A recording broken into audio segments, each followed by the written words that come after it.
네, 어제 발표된 추경안에 대한 기자회견 시작하도록 하겠습니다. 이재명 정부의 전국민 민생회복지원금 지급 결정을 환영합니다. 어제 이재명 정부가 전국민에게 민생회복지원금을 지급하는 2차 추경안 편성을 확정지었습니다. 보편적 민생회복지원금은 수년 동안 저의 의정활동에서 특별히 공을 들여서 그 필요성을 주장하고 입증해온 정책 중에 하나입니다. 내수부진을 극복하고 민생경제에 활력을 불어넣을 것이라는 확신이 있었기 때문입니다. 시행을 눈앞에 둔 보람이 남다릅니다. 국민의 위대함을 다시금 깨닫습니다. 이번 민생회복지원금은 취약계층을 더 두텁게 지원하면서도 전국민 보편 지급을 관철했다는 점에서 그 의미가 큽니다. 한계 소비 성향이 높은 저소득 취약계층에게 충분한 액수의 추가 지원은 재정 지출의 승수 효과와 사회적 정당성을 동시에 제고합니다. 그러면서도 15만 원을 지급받는 소득 상위 10%를 제외하면 전체 국민이 기본적으로 25만 원을 지급받습니다.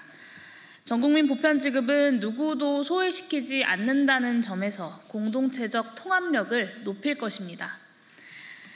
이번 국민주권정부의 민생회복지원금 설계는 민생정책, 그리고 경제정책, 사회통합정책이 골고루 안배된 것으로 평가되어야 합니다.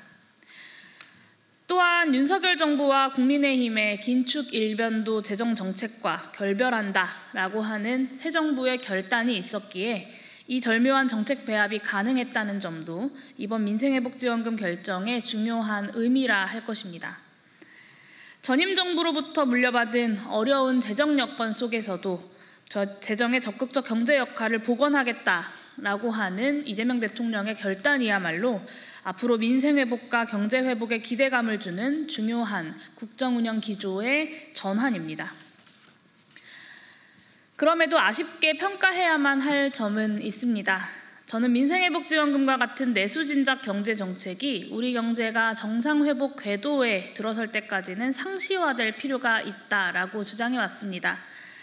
그런 점에서 차등 지급보다는 모든 국민에게 같은 액수를 지급하되 지원금의 과세소득화를 통해서 선별적으로 환수하는 정책을 제안해 왔습니다. 이번에 소득 상위 10%는 평균적인 25만 원보다 적은 15만 원을 지급받게 됩니다.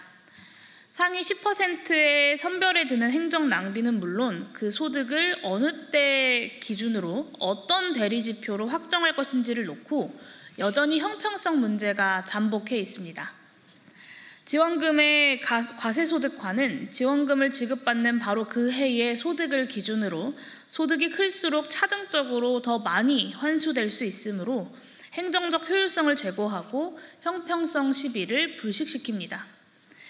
이런 장점에 더해서 재정의 적극적 경제 역할을 위한 바람직한 조세 정책의 작은 원형으로서도 의미가 있다고 할 수 있겠습니다. 민생회복지원금은 결코 일회성 정책이 아닙니다. 앞으로 민생회복지원금을 내수진작 경제정책으로서 수시로 또 적극적으로 활용하기 위해서는 결국 과세소득화가 가장 우수한 방식이다라는 점을 정부 여당에 다시금 호소합니다. 중장기적인 정책 추진을 위해서라도 이 점을 진지하게 검토해 주실 것을 정부 여당에 요청합니다. 민생회복지원금이 이름 그대로 민생을 회복하고 경제를 살리는 마중물 역할을 다할 수 있기를 진심으로 기원합니다. 기본소득당은 다가오는 국회 추경심의 과정에서도 전국민 민생회복지원금 지급이 완수될 수 있도록 최선을 다하겠습니다. 국민과 함께 민생회복지원금 다시 한번 환영합니다. 이것으로 기자회견 마치도록 하겠습니다. 감사합니다.